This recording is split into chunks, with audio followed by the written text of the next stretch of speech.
The angel's words in Revelation 19:10, who tells John, "See that thou doest not. I am your brother and your fellow companion. Worship God." The angels are not worthy of worship, and they would be the first to say so. Men are not worthy of worship.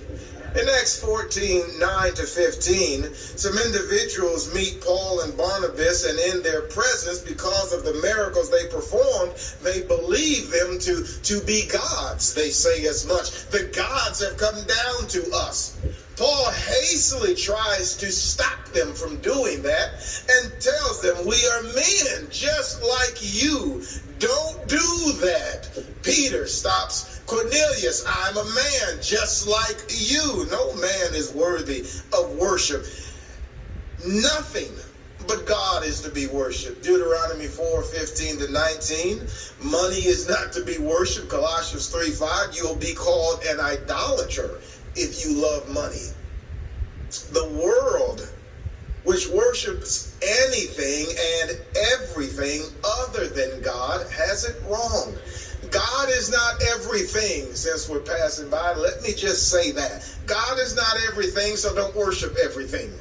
God is not the trees. Don't worship the trees.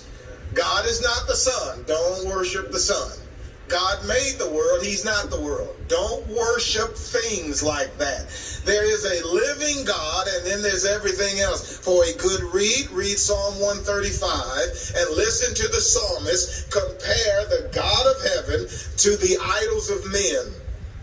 Paul says, "Let me make known to you God." Acts 17.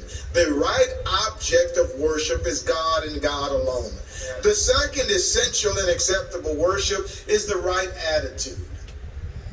Jesus said, "They that worship him must worship him in spirit."